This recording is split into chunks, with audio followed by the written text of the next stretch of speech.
everyone, Elsie Jensen here. Today we are going to make some baked ziti with homemade meatballs. I have a kind of 1 hour challah bread that I'm turning into a garlic Parmesan bread. So I've got that proofing in the oven. But let's start by adding our ziti in here to start boiling up for our pasta. We'll add it all. I'm going to give it a quick little stir so it doesn't any stick to the bottom. And then we're going to just let that kind of cook up.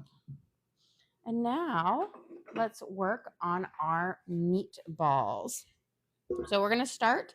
I've got about 2 pounds of meat, a pound of ground beef, a pound of Italian sausage. So we are going to make meatballs. We're going to start with our base, which is going to be 2 slices of bread, 1 slice per pound.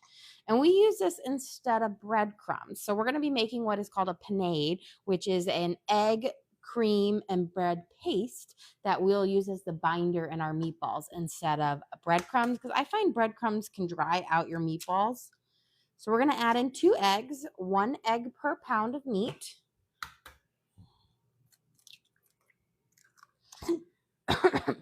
And then we are going to add in enough cream to kind of soak up the bread, but not that it's dripping.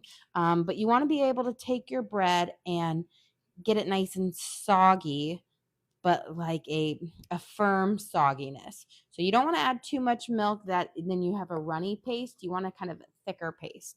So I'm going to see. I feel like this is a good amount. We're going to let that soak up there. Now we're going to add in our seasonings. I've got just a good old Italian seasoning blend. We're going to add in about 2 tablespoons of this.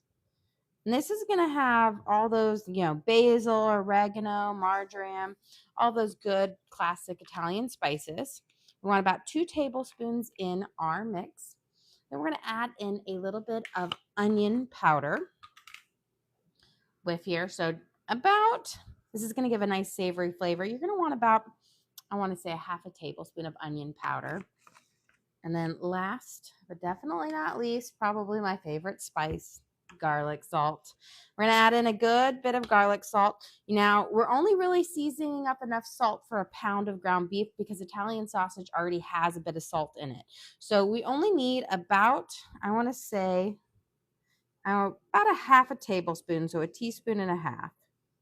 Now, if you don't have garlic salt at home, you could probably use about a teaspoon of salt with a half a teaspoon to 3/4 of a teaspoon of garlic powder. Now I'm going to take my spice blend right here and we're going to mix it into our bread and we're going to make like a paste. So that milk will also rehydrate those spices. And then this paste is going to be our binder. This is called a panade. And what I'm doing is I'm squishing it between my fingers until that crust is broken up. I use the soft. This was just like a honey wheat bread. You want to use a softer bread. You don't want to use a sourdough or a crusty Italian because that crust won't, unless you want to soak it forever, it won't break up and get soggy enough in time. And then you'll have like big kind of crust pieces in your meatballs. So stick with a nice soft, fluffy bread. And so now we've kind of got our herby panade here. And you can see I've gotten almost all of those bread kind of chunks picked up, but it's kind of like a thick paste. And this is going to be the seasoned binder for our meatballs. So I've got here 2 pounds of meat. We're going to squeeze out our Italian sausage in here. You can also buy the one that's already squeezed out, but I buy mine in bulk from Costco and it comes like this. But it really doesn't take much work to squeeze the meat out of the casing. But you definitely need to take it out of the casing. And I just kind of squeeze out both ends and let it fall into my paste. And then we'll add our ground beef and then we'll use our hands to really mix together our meats until they're really mixed up well and binding, and then we'll shape our meatballs. Now, I find the perfect blend is half ground beef, half Italian sausage. But I've also done it with a third ground beef, a third ground pork, and a third Italian sausage. And that is also quite lovely. I feel like pork is great in meatballs. So I've got my ground beef and my pork or Italian sausage in here. And now I'm going to go in with my hands and we are going to incorporate those two meats together with that seasoned panade. And that will be our binder that holds together our meatball, but also flavors it up. And I find the panade just works so much better than a breadcrumb and egg mixture. It just makes it much more moist and tender, not as dry. There we go. And again, we're using kind of that same technique where you're literally, I'm just grabbing and squeezing like this to mix it up. I find with meatballs, it's best to do it with your hands versus trying to do it with a spoon. This really allows everything to get mixed together nicely. Okay. So I think we've got these pretty well incorporated. That now I'm going to make my meatballs, which we will pop in the oven to bake. And I'm going to go with about, I vary my meatball sizes, but I'm going to go with about gumball size or ping pong ball size meatballs that way. I don't want to go too small because I like to have them a little bit bigger. And if you go bigger, you have to bake them longer. So this is kind of a good one that these should be baked up in like 15 minutes max to cook through. You have a question? Can you go over what's all in the meatballs one more time? Yes. So we started out, so we're going to be using 2 pounds of meat for this. So we start out with 2 slices of a soft bread, 2 eggs, and then enough cream to drench the bread but not have it dripping off to make it nice and soggy. Then we added in about 2 tablespoons of Italian seasoning, about a tablespoon of onion powder, a half a tablespoon of garlic salt, and then we kind of smushed that mixture together until it made a paste called a panade. And once we have that kind of mixed together, we added in 1 pound of ground beef and 1 pound of Italian sausage and mixed it all until it was thoroughly incorporated and mixed together. And now we're making our meatballs, which, as you can tell, are slowly growing larger and larger with each rolling. I'm pretty bad sometimes. I always like, oh, I'm going to do this, and they always get bigger and bigger. It's like cookies. When you're rolling them out, they're never perfect. At least it's not like when you're making Italian wedding soup and you got to make those itty bitty tiny ones. Oh, it's my least favorite. Okay. I always, sometimes when I'm really lazy, I'm like, we're going to have giant meatballs today. I only have like 12 of them to roll out. Let's get these guys. And then I have my oven preheated to 400 because that's also what my bread is going to bake at.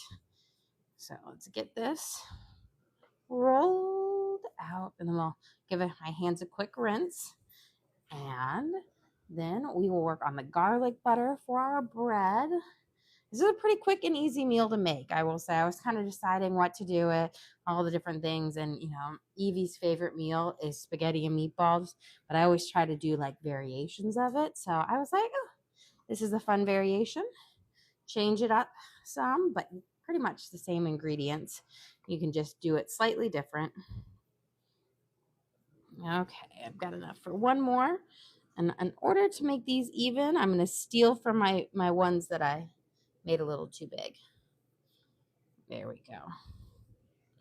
So, all about generally the same size. Some are a little bigger than others, but here are our delicious Italian meatballs that we've got seasoned up with Italian spices, onion powder, and garlic. Got my hands washing. There we go. Grab my towel. Now we're going to pop these in the oven. I'm going to give my noodles just a quick stir so they're not sticking to the bottom. Now, ziti is a great noodle to do a bake with in the oven because it doesn't get too soggy. It holds its form well. So my oven's preheated to 400. We're going to let these bake up nicely there. And now we can, well, I'm going to check my noodles, but we'll make our garlic butter for our bread that I have proofing in the oven. Tell these are still pretty firm. It'll probably be ready in a few minutes. Okay, let's move this guy over here so I'm not in the steam. Okay, I'm gonna turn my. Do you need to set a timer? No, because I'll be going back there in a few minutes with my garlic bread. My meatballs, I kind of know when I'm ready for them. So that's not like a baked good where your time will really, really matters. I find meatballs are pretty forgiving. You've got to really overbake them to kind of ruin them. I'm going to put about 4 tablespoons of butter in here. We're going to let it melt up. Once it gets kind of a basic melt on it, I'm going to throw in some garlic. And I'm going to move some of this over here, the steam. Here we go. Now that I have a base of the butter on the bottom of my pan, I'm going to add my garlic in, but I don't want to add it in before because garlic actually can burn pretty quickly. So I want to make sure I have a nice kind of coating.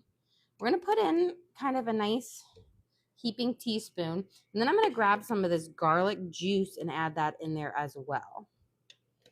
See if I can pour a little in. That's going to just give you some more flavor into your butter. We'll let that melt up. And let me grab I kind of using my 1 hour challah bread recipe for this. So I made this up, not like 30 minutes ago. And I decided to do it in 2 instead of 1 huge one today. That way the butter can really cover it. But this is a super simple recipe that if you don't have time, you can make this really, really fast. And the trick is you just use extra yeast. So most of the time when you're making bread, you use about 2 teaspoons, 2 1/4 teaspoons. This is 2 tablespoons of yeast. And it's super simple. So what I did was I took 1 1/2 cups of warm water, added my 2 tablespoons of yeast, a 1/2 teaspoon of salt or of sugar, and 1/4 cup of honey. Mix that up. You let that yeast foam. And then once it's nice and foamy, then I added in a 1/3 cup of oil and 2 eggs, mix that up. And then I needed in about 5 1/2 cups of bread flour. We did a quick rise, like 20 minutes max. It wasn't even, I think it was 15 minutes in my my bread proofing thing, which keeps it at 95 degrees. And then I braided it up, and then it's been in for about 15 minutes after that. And you can see how much it's poofed up. There we go. You have a question? Are you having salad with your homemade ranch tonight? I'm having salad today, but I'm not doing my homemade ranch. We did homemade ranch yesterday. It got all eaten up. Ranch doesn't live long in my house, especially with those chicken tenders. I'm sorry, ranch and chicken tenders are just one of my favorite things. I feel like I ate that meal every single day in high school because me and my sister, we still talk about how our high school had the best buttermilk ranch ever. Which I know is crazy because nobody really thinks about their high school as having good food. But my high school had the best ranch. I've got my butter here that is kind of steeped in that garlic. And what we're going to do is we're going to brush this over that. But let me check my noodles because it is bubbling up good here. And I don't want to overcook them.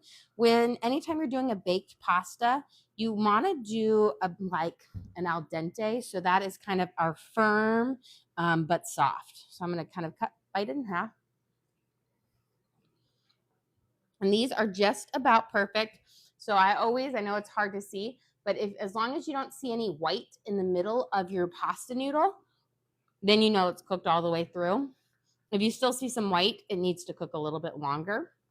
So these are just about done, which is perfect timing.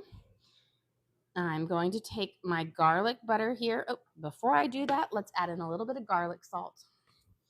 So garlic butter, garlic salt, and we're going to want a good amount of garlic salt, so about 1.5 teaspoons. Now, not all of this is going to make it on there, but you want enough to kind of get that nice kind of flavor in there to flavor the whole bread up. And then we're going to sprinkle some Parmesan cheese over it. So these are going to be nice kind of garlic. I was thinking, do I do garlic knots? And I was like, this is easier. Braiding a loaf, like a bread, is much easier than doing a garlic knot. Now, the trick to when you braid your bread is you do 4 strands instead of 3. So a classic braid is like 3 strands, like when you do your hair. But when you're doing a bread like this, to get the really pretty weave, you've got to do 4 strands, which can be, if you're not paying attention, you can misbraid it really easy. As you can see, there's some inconsistencies in my braiding because I wasn't paying attention. But there we go. We're going to cover this up nice. Now, if you wanted to also just do this super plain, you could do an egg wash over this, where you mix 1 egg with about a teaspoon or a tablespoon of water and then brush that over. That's going to give you that really shiny bake on it, which is, traditional in like a lot of challahs. But I'm going for a garlic bread flavor, so we're going to do it like this. Now I'm going back over because I really want to get these pieces of garlic on here. Okay, I'm going to turn my water off. Let it sit there for a second. We'll strain that in there. Luckily with ziti, it's not one of those fragile pastas that will over bake or over boil. We've got this. Now I'm going to put my Parmesan cheese over the top of this, and we're going to pop this in the oven. This needs only about between 13 and 15 minutes to bake up. So it cooks pretty fast because it's a really light and airy bread, which is, it's not one that needs like a sourdough that needs like 30 to 40 minutes to bake up. This one is a lot less, but we're going to cover it up with our Parmesan cheese here. So we've got that nice garlic Parmesan bread. It's a little bit different than, most, but delicious nonetheless. Okay, let's go pop this in the oven. And then we'll strain our noodles and we'll work on getting our baked ziti together. I'm going to move my meatballs down because I want my bread, baked goods like bread, I always want them on the top. So we're going to move this guy down. And our meatballs are getting close. They're not quite. I can just tell by the color they're still a little pink, but they should be done in a few minutes, which will be perfect. So here is our challah. Now I will set a timer for this because baked goods need timers. Okay, I'm going to do it for 14 minutes, and hopefully that should be good. Again, it's anywhere between 13 and 15, depending on how hot your oven is and whatnot. Okay, let's strain our noodles here. And get all this. What's the temperature for the oven? It's at 400 degrees. So not super hot like a sourdough, but it is warmer than like your cookies, which you typically do at 350. Here we go. So yeast breads typically bake at a lower temperature than sourdough breads. So yeast breads you typically bake at between 350 and 400, while sourdoughs, a lot of times you start out at 500 and then you reduce down to 450. Another question. Do you have a recipe for that bread? I think this is called the 1 hour challah bread. And I believe we made this recipe card free for everybody. So we do have that one posted. You might have to go back through, but it should be on the link on our profile page. Okay, I'm going to mix in a little bit of my sauce now. And then we'll pour some more into our ziti, but I'm just getting some of those noodles stuck to the bottom of the pan, and the sauce will kind of deglaze them up. And this will also help kind of warm up my sauce because I'm not going to take the time to warm it up because it's going to go into the oven. Okay. Let's get this guy. Let me get my pan out. So I'm using this as a cast iron, kind of like a casserole dish or a baking dish. I love this for kind of these dishes because it stays nice and warm. So when you take it out of the oven, your food will stay nice and hot, and it works well. Okay, we're using a mixture of, and I love Rao's. Rao's is probably my favorite store brand, marinara. But we're doing the marinara and the vodka. So the vodka sauce has like a creamier flavor to it, a little bit like a cheesy, creamy flavor, but I love it. And I like actually mixing it half and half. I think it mellows out the vodka sauce because vodka can be a bit strong. We're going to put a base down. Good question. How many boxes of noodles did you use? I just use one, I think it's just a 1 pound bag of noodles. So a little bit over. This was 17.6 ounces, but it's essentially a 1 pound box of noodles for it. And it makes a lot. I always say people, I think, overestimate how much pasta you're supposed to eat. But this will feed our family. We're feeding 6 tonight, and this will feed us plus with extras left over. Okay, we're going to do a little layer of noodles first.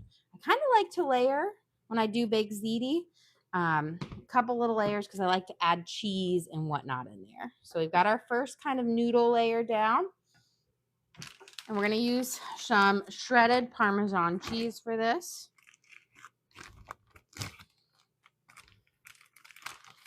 And just kind of sprinkle, nice little layer.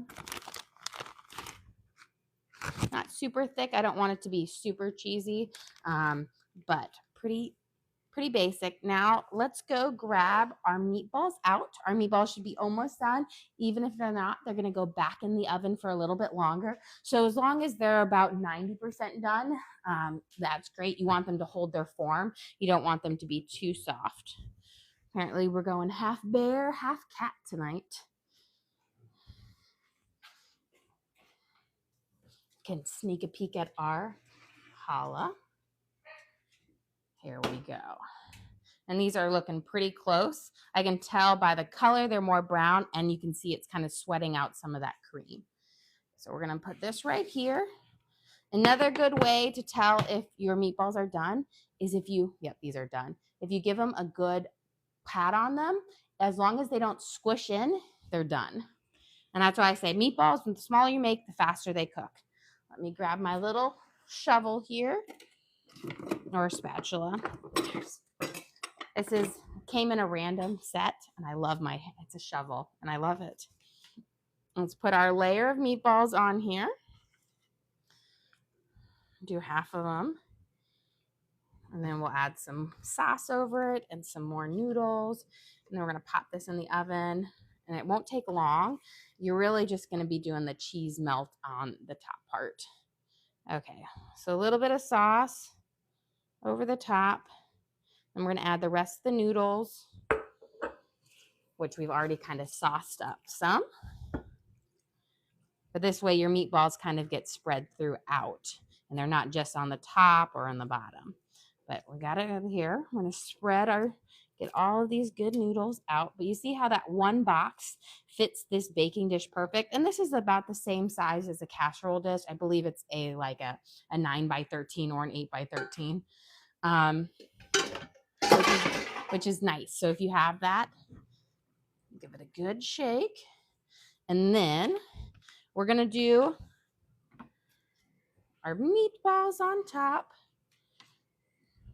That way you have your pretty ones on top here. And then we'll pour some more sauce. And then we're going to give it a nice coat of both mozzarella and Parmesan cheese. Let's take our sauce. Just like to kind of coat up a little bit more. You have a question? What are the meatballs seasoned with? The meatballs they're half ground beef, half Italian sausage, and then they're seasoned with onion powder, Italian spices, and garlic salt. And then we also use bread, egg, and cream in them. So really kind of a simple, but the flavors all marry well together, which is also one of the reasons why I love Rayo's is it's a very simple marinara sauce, and it's not sweet.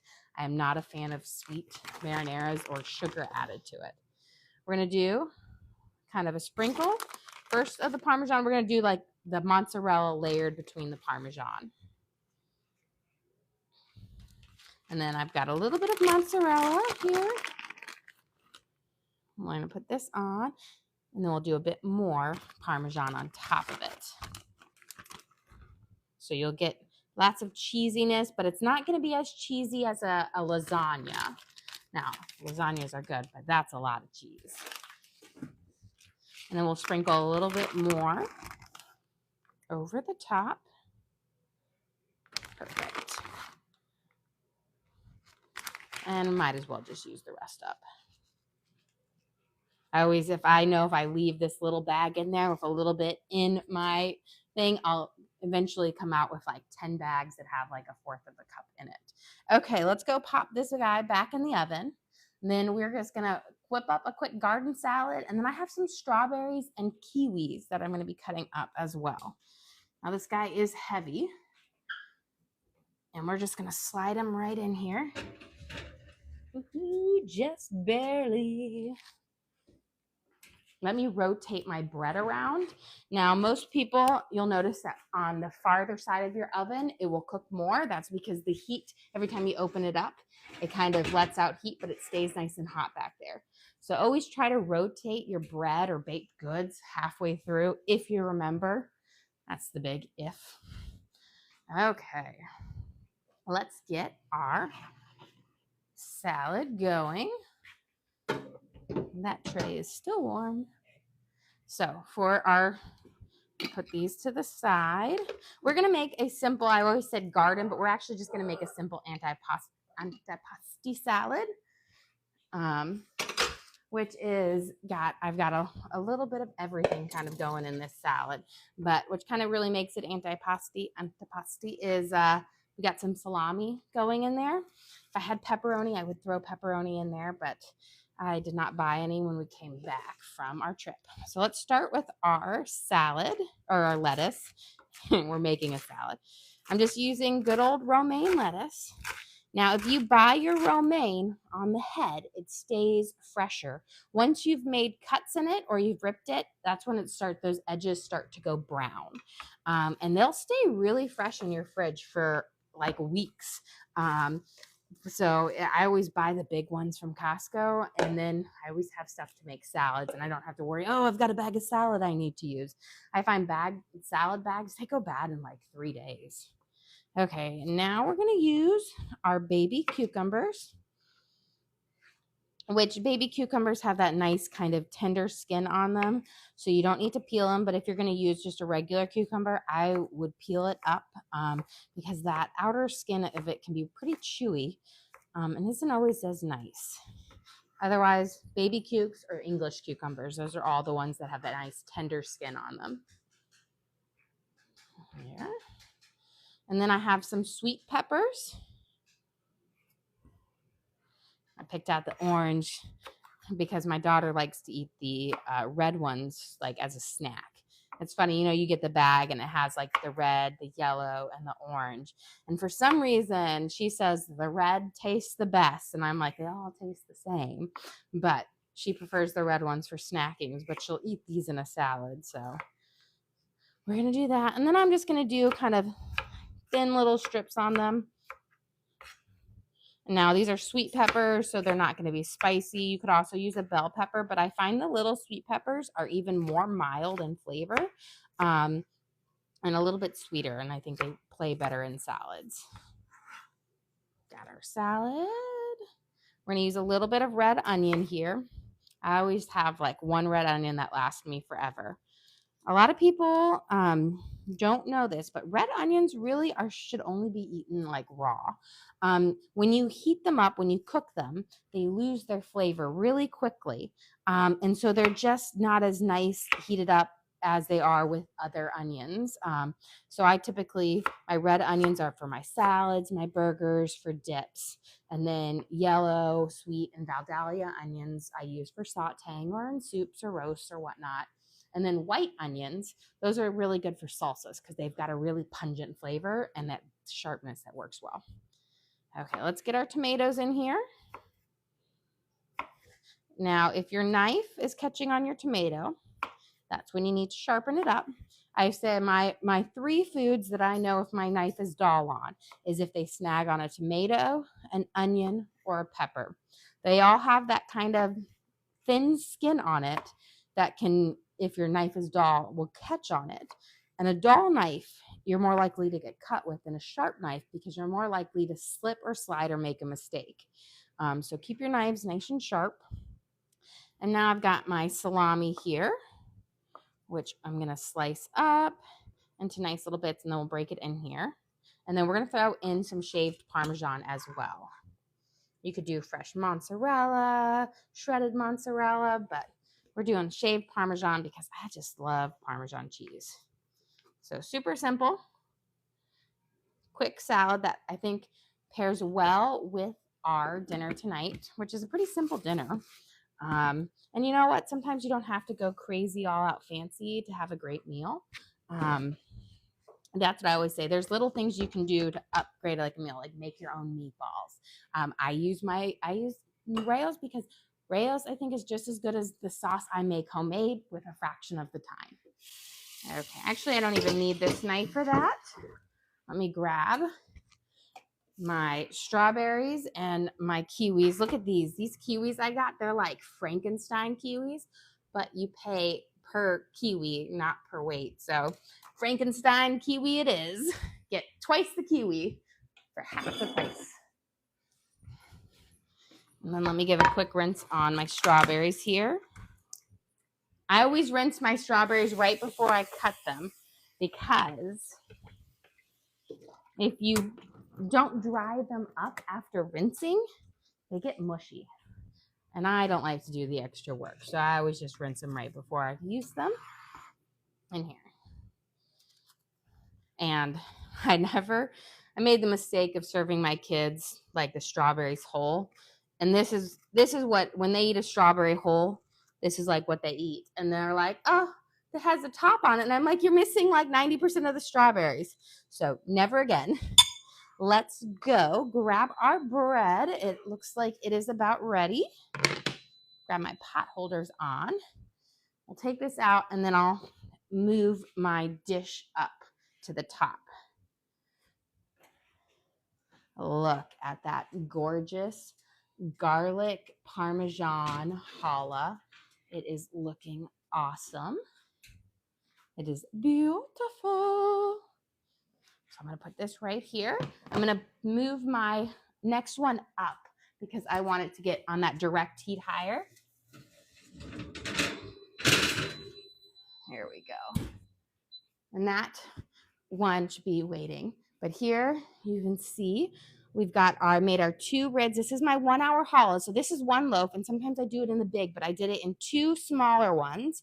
And then we coated it with that garlic butter where we melted butter and garlic and a little bit garlic salt, brushed it over, and then this nice cheese on the top. That's the shaved Parmesan that is nice and crispy, but this will have that garlic bread flavor, but still have that soft, tender middle like a regular challah. So it's kind of the best of both worlds. Okay, let's cut up our fruit. And then we should be ready because we're just waiting for that cheese to melt on top of our ziti. Because remember, everything was cooked in it. So it's just that you want that cheese nice and hot and ooey gooey. Someone commented they love the table and asked if that's a bench going all the way around. Yes, so that table is one of a kind. My husband and I made that table together. And I loosely say my husband and I because I just sanded it and stained it, but my husband built it. When we did this whole renovation, was 2 rooms and we crammed it in there. And I said, I don't need a big formal dining room. We can actually go over there and check it out. I was like, I don't need a big formal dining room. I am more of a casual, laid back person, but I've got a big family. So we have this, and I've got like a chair somewhere else. But this is a 10-foot table. And then there's banquette seating all the way around. And then I have 5 chairs. I've got 1 chair sitting in the room over there. But it spreads across, and it takes up a fraction of it because my original dining room was all the way right here. Up there's a cedar beam right above me. That was my original dining room, which was huge and ridiculous for never getting used. We used it every Sunday for family dinners. That was it. Now we have a more casual eat-in dining space that can fit my romantic ideology as, oh, it will have my children and their spouses, and they will be there, and we'll be able to sit at the table and enjoy big family meals together. And then my grandkids can sit at the other table, and we'll have this big thing. Now, that's, again, the romantic ideology of something that will be like 20 years down the road. But I planned ahead for the future. And I loved this table, and it was kind of designed after a table I saw, but I wasn't going to spend $5,000 on a dining table. Instead, we spent $350 making it, and a little bit of manpower, but it turned out really, really awesome. And he's very, very proud of his table. And I will say, I think it turned out pretty fantastic for the first time of ever really doing carpentry, like that type of carpentry. It's easy to do the ones that you paint. It's much harder to do the ones that you have to stain the wood and you see the wood for. Okay, we've got our kiwi or our strawberries in here. Let's cut up our kiwis. This is it's like 3 kiwis in one. I can't even do my normal kiwi trick where I like peel it all in one. It's a monster. You have a question. What meat did you use for the ziti? The ziti, I used half ground beef and half Italian sausage. So 1 pound of each. I find that blend makes the best meatballs. I think if you stick all ground beef, they're not the right flavor or consistency, and same with Italian sausage. If they're all Italian sausage, I think they're too spicy in the sense of like too Italian-y. So this is my way of doing it, and I think it works out really, really well. You can also do, instead of ground beef, you could do ground pork as well with it. That works out really well. It's a more mild flavor to it, but I think it's the perfect blend. This guy was easier. Okay, let's get these chopped up in there, and then our cheese should be melted, and we should be able to serve up dinner. I love kiwis, but dang, they're like one of the more expensive fruits. That's why when I got these Frankenstein ones, I was like, ooh, winning. Because they're like, sometimes they're what, like $1 to $1.50 a piece. And I'm just like, that's crazy. It's a tiny piece of fruit. But they are delicious. Okay, we've got our fruit bowl. We've got our antipasto salad. I'm going to wash my hands, and then we can grab our meatball zitis out of the oven. So super easy, super simple, super quick. You have a question? Did everyone enjoy the Hungarian chicken? They did. I hadn't made that meal in a really long time. And so they actually all really, really liked it. Polenta, cheesy polenta is always a win, especially Torrin. He loves it, and he's always like, it's such a weird texture, but it's so good. And if you've never had polenta, it's not thick like you think it is. It's really fluffy and light, but delicious. Here we go. We've got our baked ziti, and now we are ready to serve up dinner. Let me grab a plate here, and we can start. Okay. Let's see. Let me grab my tongs for my salad and a spoon for the fruit. Okay, let's start with our baked ziti. I'm just going to scoop it in. I'm going to move this here closer because I'm going to lose a meatball. It's going to be like, hey, meatball. But look, we've got all that nice kind of cheese in there and our meatballs. And then we're going to add our antipasto salad as a side. And we have our strawberries and kiwi, which I always love to have fresh fruit with our dinners. And then last, but definitely not least, we have our challah garlic Parmesan challah bread, which will also be delicious to dip in the marinara sauce with our ziti here that we made. So it's just going to blends perfectly together. So it's kind of not your spaghetti and meatballs, but it's kind of in the same family. Well, guys, thank you so much for joining us here today. Don't forget to like and subscribe. I try to do live cooking shows every single day, show you what we're making for our family, and hopefully teach you guys something along the way. Again, we do upload all of our videos to the link on our page. So if you ever want to recreate any of these recipes at home, all you have to do is search for what we cooked for, like our baked ziti, and watch along with me again. We also have a link to our Amazon storefront. So any of the kind of baking dishes, utensils, whatnot you saw us use, I have them all in the store because we get lots of questions about them, like what knives you use or pans and whatnot. But again, guys, thank you so much for joining us here today. Don't forget to like and subscribe.